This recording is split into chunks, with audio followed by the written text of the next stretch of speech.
you implement a change in curriculum, you must have at least 4 years, no? 4 years or 5 years. So after 4 years or 5 years, that is the time wherein you will evaluate the curriculum. Dala, hindi pa pala tayo nagre-recording. Okay, so ganun siya, plus, ha? So it is not immediate, but we normally do the evaluation right after the cycle. And then after that, you give feedback or gather information again, and then give feedback, and then probably if you want to continue with that kind of solution, and then maybe what you can do is to improve the lang. The reason why you're getting feedback for improvement. Okay, next, let's define yung mga different costs, no?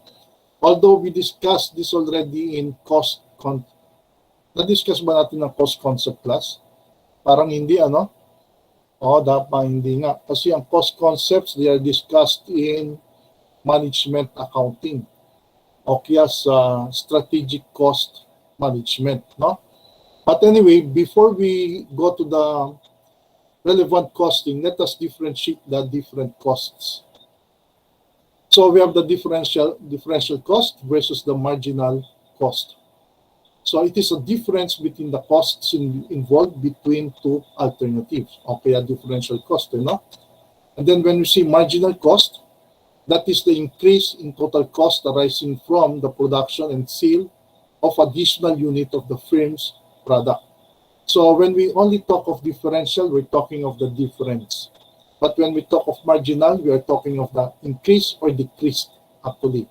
Not just the increase, no? But also the decrease. Kaya marginal cost ang tawag natin doon. Then we have the relevant costs. Now, when we say relevant cost, they are useful when it comes to decision making. So these are future differential costs. Take note, it is future, no? Not in the past. Because when we say past cost, we are referring to the sunk costs, no? And when we say sunk cost, that is already irrelevant when it comes to decision making.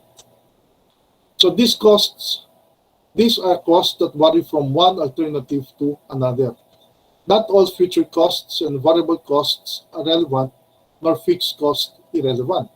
So if the fixed cost will result on increase or decrease savings, then the fixed cost is relevant. So take note of this, ha? Itong sinasabi niya.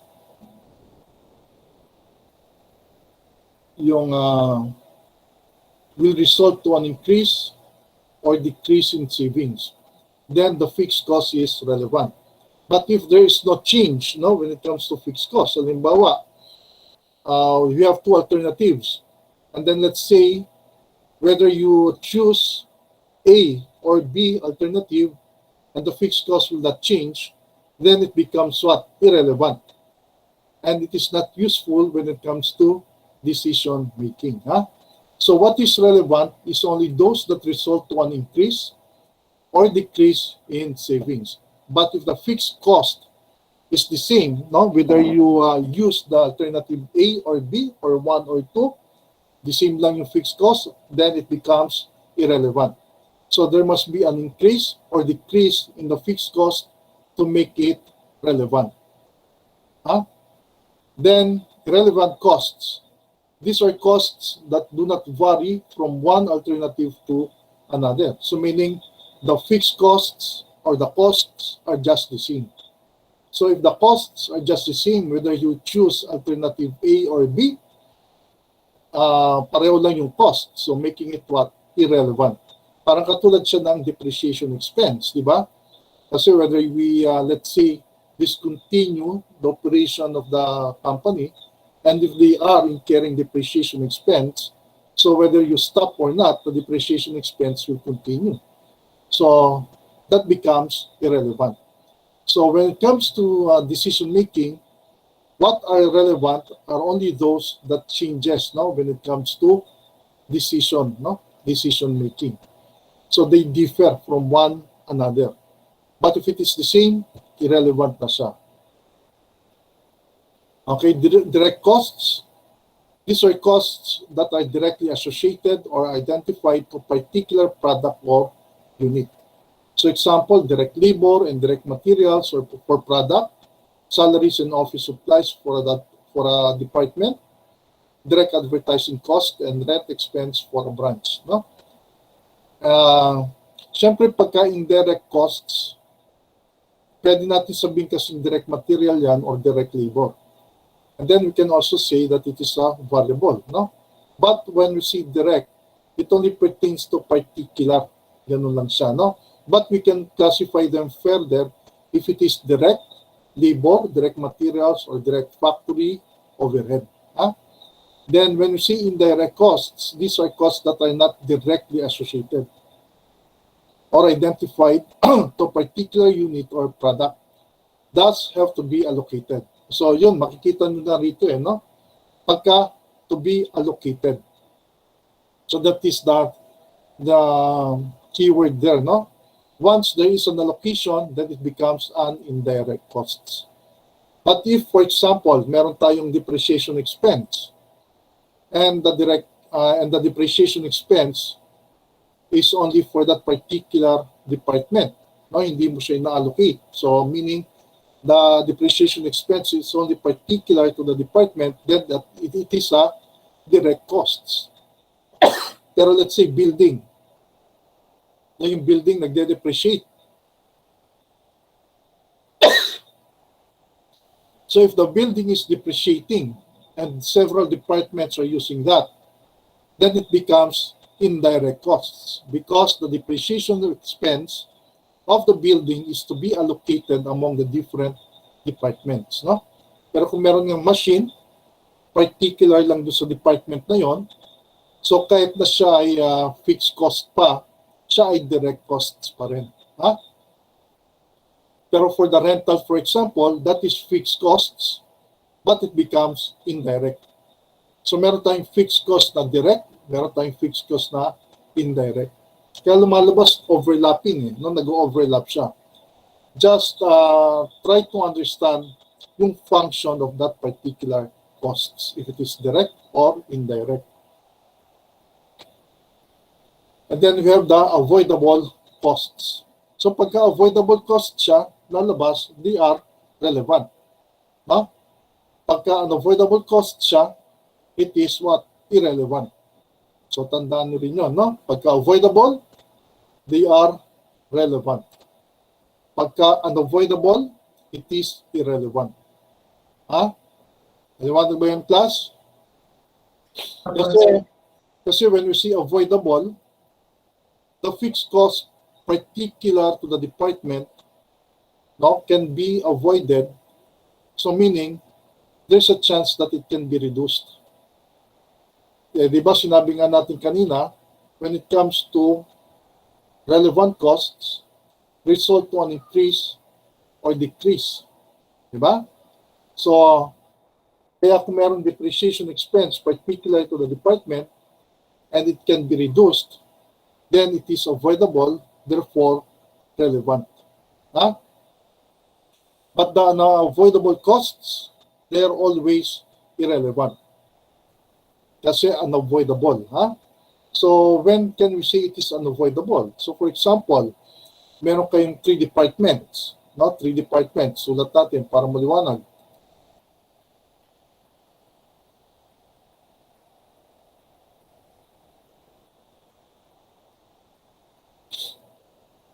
Next time na natin i-discuss yung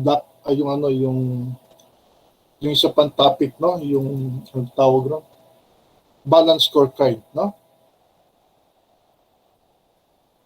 So for example dito, so let's say we have department A, B, then C. Palagyan natin ng D.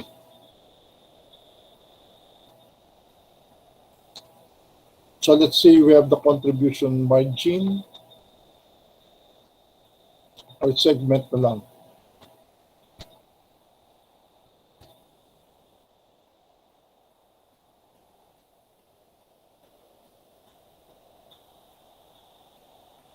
So let's say this one is 25. 45. Nakikita nyo ba? 45, then 50,000. And then you have the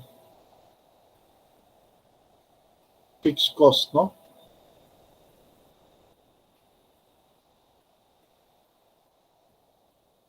Allocated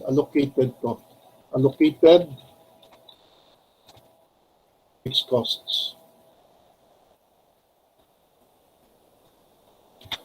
So let's say the allocated fixed cost is 30,000. So let's say it is equal, no, to everyone. So meaning you have the net income. So you get a difference.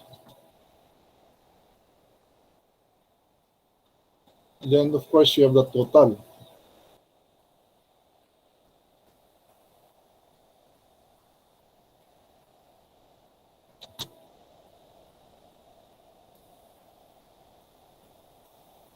Example, ganun siya, no? Then you would like to eliminate A. Now you would like to eliminate A, for example, because you're saying that if you will eliminate A, now these are departments, A, B, C, D. We would like to eliminate A because once you eliminate A, you believe that the profit will increase, no, by 5,000. Because we are lumalabas dito, we are trying to absorb or we are absorbing the loss of 5,000 of A. Diba? So sabi natin, or let's say the managers would like to eliminate A. So if they will eliminate A and there is an allocated fixed costs of 30,000, this 30,000 will not actually be avoided because this 30,000, if you will eliminate A, will be transferred only to the three departments, B, C, and D. Ililipat mo lang. Kaya kung halimbawa ito 120, 120 pa rin yan. So, bali lalabas, mangyayari dito kung 120 divided by, ilagay natin sa ilalim na lang para mas makita ninyo. So let's say we will try to eliminate A. So ganun siya. No? But the allocated fixed cost is 120,000. So the 120,000 will not be eliminated because it is an allocated fixed cost. So meaning the 120,000 will be distributed among B and C, B, C, and D. So mangyayari dyan, 40,000 to. No? Kasi the 120,000 here is allocated fixed costs. So what happened now? Did the profit in general increased? Hindi di ba? Hindi siya nag-increase. Rather, it decreased by how much? How much is the decrease? Now from this one going to this one. How much was the decrease in the profit?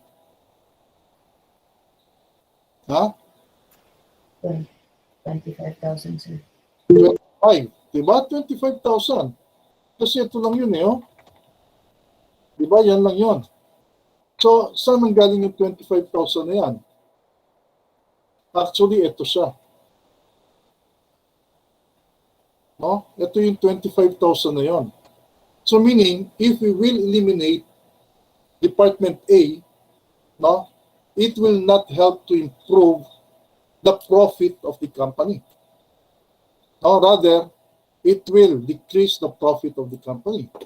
Because out of the 120,000, Department A is absorbing 25,000. Now, if you will eliminate A, so meaning the entire 120,000 will be absorbed by B, C, and D. So, ibig sabihin nun, they will not improve from that process of eliminating Department A. So yun yung sinasabi rin dito, no? Yan. Kung avoidable siya, okay lang siya na isara. But if it is not unavoidable, in the case of the example that I gave you, no, it will not help because the department or Department A is absorbing 25,000 of the 120,000 allocated fixed costs. Ha? Maliwanag ba yun? Di ba parang pinag-usapan na rin natin yan sa responsibility accounting. Di ba? So that is part also of relevant costing. Okay, so out-of-pocket cost. So when we see out-of-pocket cost, these are the costs that require outlay of cash or financial resources of the company. So these kind of costs are to be incurred in the future and is useful for problems involving products, whether it be processed further or higher selling price or sell the product as is but at a lower price. At para mali yata yung definition na yun. No? Sandali these are costs that require outlay of cash or financial. Okay, tama yun, no? Tama yung definition, out-of-pocket cost. But what is important para short na lang, no? To analyze or memorize the out-of-pocket cost, these are costs that coming out from the pocket of the company. So it may be incurred in the present or in the future. Okay. And when we see out-of-pocket costs, they are relevant. They are relevant. So when we see sunk costs, these are the costs incurred in the past. So all sunk costs are irrelevant. So meaning they are not used for decision making. So kaya sabi rin dito, sunk costs, these are historical or past costs. No? So cost of the products that were already processed and is under way of deciding whether to process further or not is already a sunk costs. So, pag-aralan na ba natin yung joint cost? Parang hindi pa, no? But anyway, when we see sunk costs, these are the costs incurred in the past. Ha? Kaya kung meron tayong line na halimbawa, let's see, meron tayong line.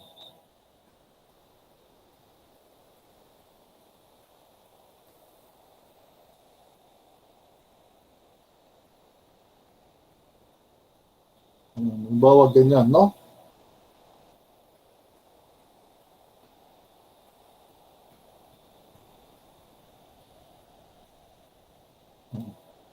So, lumalabas ito, let's see, yung present. Niloloko ko nito.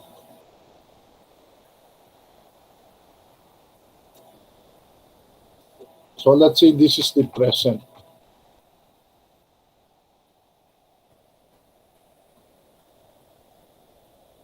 Yan yung present natin, no? So, the sunk cost,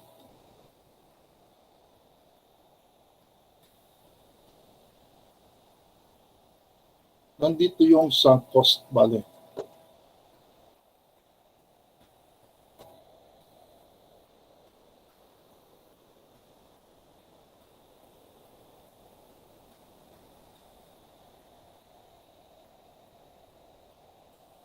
So, from this point on naman, you have the out-of-pocket.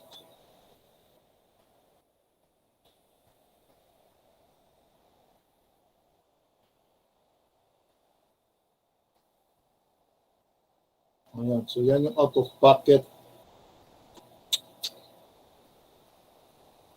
Yan yung out-of-pocket costs natin, no? So, meaning, anything from this point, itong part na to, from this line, going to the left, they are sunk costs. So, meaning they are irrelevant. But anything from this point onwards, now going to the right, they becomes out-of-pocket costs. So the out-of-pocket costs, again, these are the costs incurred by the company, no? So making it what? Relevant when it comes to decision making.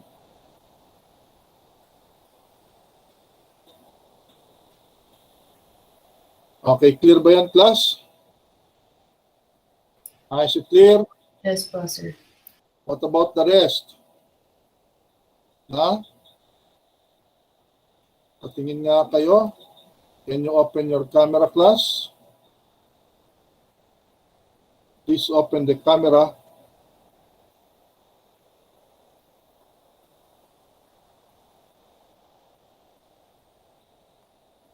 Okay, so ang iba.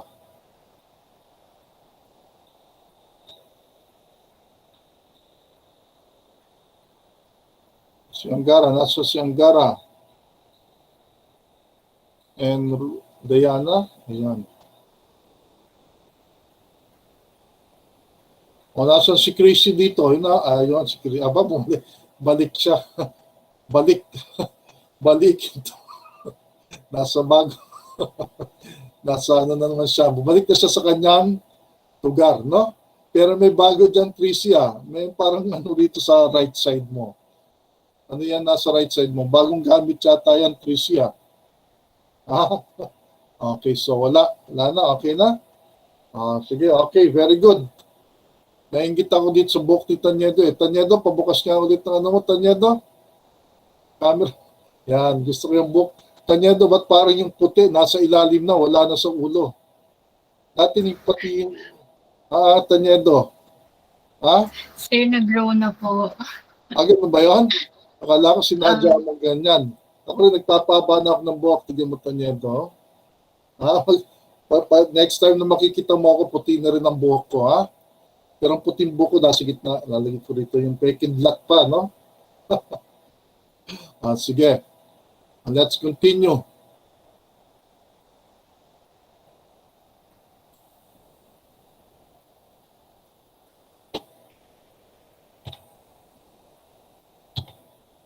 Okay, opportunity costs. So it is an income forgone for choosing different alternative, no? Nakikita nyo, no? Okay, opportunity cost, it is an income forgone for choosing different alternative. So, example natin dito. So, let's say, mas madali yata sa Excel, no? So, let's say, you have two options, no? So, let's say you have option 1, then you have option 2. So, let's say option 1, now you go to the school. Ayan, papasok ka sa school, halimbawa. So yan. Then another option is that you go to your work. So let's say may work ka. May work ka, halimbawa. So you have two options, no? It is either you go to college, not to study, no? Or you go to work, halimbawa. Now, let's say you decided to go to college, and then you have this work. And let's say you, your salary, let's say for 25,000 a month, let's say 25,000 a month. Kasi sabi mo, I need to earn, no, for 6 months, halimbawa, ganyan. So, 25,000 times 6 months. So, you have 150,000. But instead of choosing to work, you opted to go to college. Kasi pagka hindi pumasok sa college, you will be short by 6 months. So meaning, you will be late when it comes to your graduation by 6 months. But should you choose to work, you will earn 150,000, no? For 6 months. But you opted to go to college. Then the 150,000 now, of course, is forgone. Diba? Hindi mo nakikitain 150,000 because you go to college. So that is the opportunity cost kung tawagin natin. Maliwanag ba yan? That is the opportunity costs, the 150,000, because you opted to go to college instead of going to work. So the amount you earn supposedly on working will be your opportunity costs. So that is your opportunity costs, no? Now, what about yung imputed cost? So it is a cost assigned to an item but are not the result of any transaction. So, and not the result of any transaction. So, paano naman yon?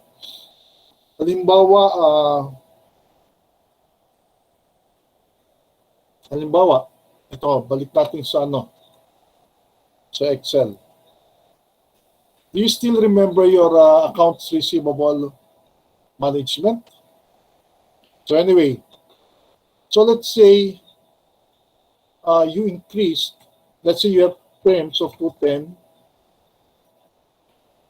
and 30. So let's say this is your term, not 210 and 30. But you would like to increase your sale. So the reason why you offered 210 and 60. So kung 210 and 30 yan, plus 210 and 60 to, chances are your sales will increase. Okay, sales will increase, but at the same time, the accounts receivable also will increase. Diba? Because of the term and 60. So let's say you have, at this point, you have 250,000 AR. But because you offered this term, your AR now becomes 450,000. So there is an increase, diba? There is an increase of how much? 200,000. So meaning there is or there was an additional 200,000 investment in accounts receivable because you increased your term from 210 and 30 to 210 and 60. Tama ba? Now, the 200,000 now is of course collectible for collection. So meaning this is not cash on hand. So meaning you invested 200,000 in your accounts receivable. So let's say that let's say the return on the market. Now the return in the market is, let's say, 5%. So if you have this 200,000, because you did not offer this term, this 200,000 could have earned. Now could have earned how much? 5% times 200,000. So additional net income of 10,000. So when it comes to decision making, sinasabi natin, when it comes to decision making, this one is actually not a result of any recorded transaction, but it will be used only for decision making. So yun yung sinasabi ng imputed cost. This is not actually a result of any transaction to be recorded, but it can be used. It can be used to compute for decision making only. If 210 and 30, and you choose to, let's say, the term to become 210 and 60, are you better off with a 210 and 60? Parang ganon. And part of the decision making is to include the 10,000. So it is not part of the transaction, but it can be used for decision making. So yun yung tinatawag nating imputed cost. It is a cost assigned to an item but are not the result of any transaction. So hypothetical value lang siya. That will be used for decision making. Okay, next. Shutdown cost. Mag-umpisa tayo sa mga computations natin. Now, for the shutdown costs, company is facing a decision whether they will come or they will continue their operations despite of losses, to close their operations for a time being and continue if the economy becomes favorable to their company. So for example, dito sa pandemic na to, So during the pandemic, you will decide if you will temporarily close your company or not. Kasi there's no business during this pandemic. Di ba? Walang business, maraming nagsasaraduhan. They're just paying the fixed costs. They're just paying the salaries, They're paying for the rent. They're paying for the electricity, for the salaries, For the supplies or inventories. So meaning they are losing, because of the pandemic. So one of the decisions that can be made by the firm is to shut down temporarily. And then when the economy is already okay, they will again reopen the company. So the shutdown costs will be useful in that. So when it comes to decision making, ito yung gagawin natin, So shutdown costs are the fixed costs, additional maintenance, and security costs. Kasi for example, isasara natin yung isang stall natin. Tama? Isasara natin yung stall natin for the meantime. So definitely there's no sales. But the problem is, even if you will close that, you still have this additional maintenance. Now maybe you will hire security guard or ayun, may security cost nga or other maintenance costs. So there is still cost to be incurred now, but it is at a minimum already because you are shutting it down temporarily. No? So shutdown point, it is the point in which the net loss from operations equates the shutdown costs.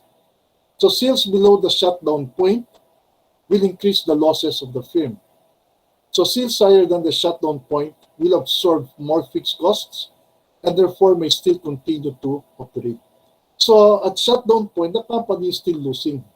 But there is a possibility that they can recover that costs once the company reopened. So meaning, at shutdown point, let's say 25,000. Now yun ang shutdown point mo. 25,000 or shutdown cost mo is 25,000. Tapos yung sales mo bumaba sa 25,000.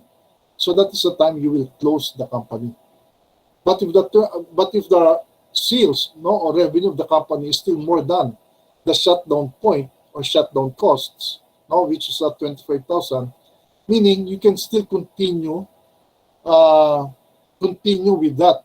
Shutdown pa rin nga lang, hindi pa rin operational, but it will help absorb a portion of the fixed costs. So that is the importance of these shutdown costs. If you will close totally the company or not. Okay, so ito yung formula natin for the shutdown costs. No? So the shutdown costs, we have fixed costs, then you have the fixed cost savings minus, and then the additional costs add, then you have the total shutdown cost. Okay? So sales at shutdown point. So the sales at shutdown point, you have fixed costs minus the shutdown costs all over the contribution margin. So that is the sales at shutdown point. So once the sales go down to this sales at shutdown point, then you can wala kayong magagawa but to close the company. But if the sales is more than the sales at shutdown point, then you can continue with the company even if it is closed, because it means that you are absorbing a portion of the fixed cost of the company. Okay, example tayo. Now, ABC company incurs fixed costs and expenses of 100,000. So the product sells for 200 peso each. Then variable cost per unit is 120. Now, if ABC company decides to close temporarily, fixed cost savings are estimated to amount 40,000. But additional cost for security and maintenance of 12,000 have to be incurred. So how much sales must the company have at shutdown point? So meron tayong fixed costs. Bale? Ito. Then we have the fixed cost savings, 40. And then we have the additional cost of 12,000. So the total shutdown cost now is 72,000 pesos. Now the sales of the company, meron tayong 200 minus 120, so that is the contribution margin. So kaya ito 20 minus 120. So meaning, the sales at shutdown point is 70,000 pesos. Now, if the actual sales is less than 70,000, meaning close mo na yung company mo talaga. Because you are not absorbing, or the sales is no longer helping the company absorb its fixed costs. But if the sales is more than the sales at shutdown point, let's say mga 80, 90,000 yan. So anything above 70,000, so then meaning you can continue operating because it continues to absorb a portion of your fixed costs. And then hoping that once the economy is already recovered, then your revenue will normalize in the future. So yun lang hoping pa lang tayo. Pero katulad sa COVID-19 na to, ang tagal na, di ba? Ilang years na tayo, 1.5 Tama, no? More than 1.5 na tayo. Diba? Because the shutdown started last March 15, 2020. E nasa na tayo ngayon, no? Nasa November na tayo. Ha? 2 taon na ako nagbe-birthday ng COVID. Sa bagay, tipid naman yon, no?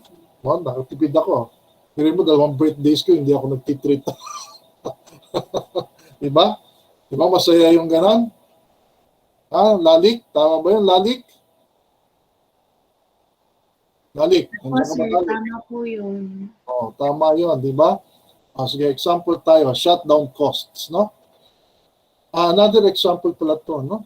Tama, another example, no? So, ABC company incurs fixed costs and expenses of 100,000 and the product sells, no? For 200 pesos each. So, variable cost per unit is 120. If ABC company decides to close temporarily, fixed cost savings are estimated to amount 40,000. But additional fixed cost for security and maintenance of 12,000 have to be incurred. So how much sales must the company have at shutdown point? So meron tayong 100,000 na fixed costs. Ito yun. Yan. Then we have the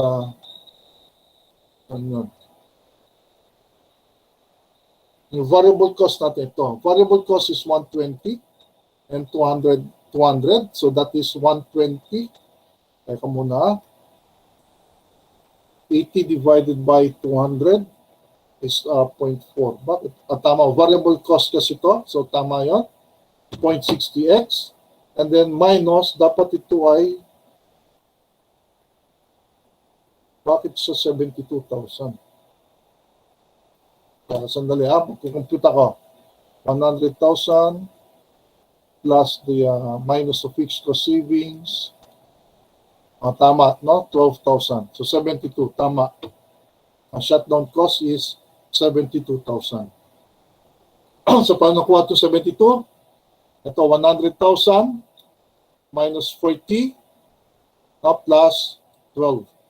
So you get shutdown cost of 72,000. So, pero mas nakakalito pa to class, no? Mas madali mag-compute ng ganito. Ha?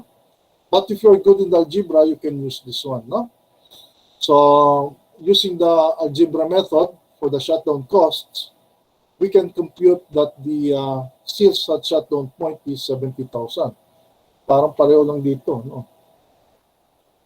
Nga, pareho lang siya. Pareho lang pala yung example na yun, no?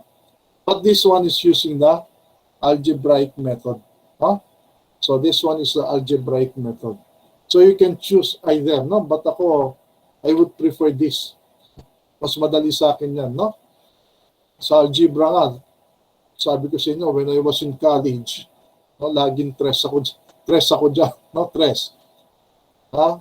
In other school, no, like UE, when you say tres, pasang-awa lang yun, no? Pasang-awa. Pili mo, ako pasang-awa sa tres, sa algebra, no? Pero okay lang yun, proud na ako sa tres na yun. You know why, class? Kasi out of 40, alam mo, pumasa lang kami sa algebra namin, 15. Out of 40 students, only 15 students passed the algebra. No, ganun katalamak yung UE, no? UE, kasi I graduated from UE, accountancy. Kasi professor namin, napaka-ipit, ano? Out of yun na nga, out of 40, only 15 passed. Swerte ako, doon sa pang 15 siguro ako ron, no? Anyway, acceptance of special sales orders at lower prices or distress pricing. Tingnan natin kung mahaba pa ito, ha? Marami pa ito, class. Siguro mag-stop na lang muna ako dito para yung maraming absent makahabol pa, no? Baka makawawa rin sila kahit na absent sila. Anyway, this is our second synchronous meeting. So anyway, we will continue again on Wednesday, no, for this topic. Tandaan nyo, dito tayo nag-stop, ha? Ayaro, pakitanda mo, ha? Baka makalimutan ko. Okay, so, sige, we will stop here. But anyway, this one is already uploaded in your G class. So maybe you can read in advance and then we can discuss some of the yung mga gray area on your part. But I will continue discussing at this point up to the end. Okay? Sige, hanggang dito na lang muna tayo. So thank you for attending. Pakisabihan yung mga absent. Bakit sila absent? Hindi naman kailangan maging absent because of second meeting. Okay? Sige. Thank you very much and I'll stop muna po yung recording.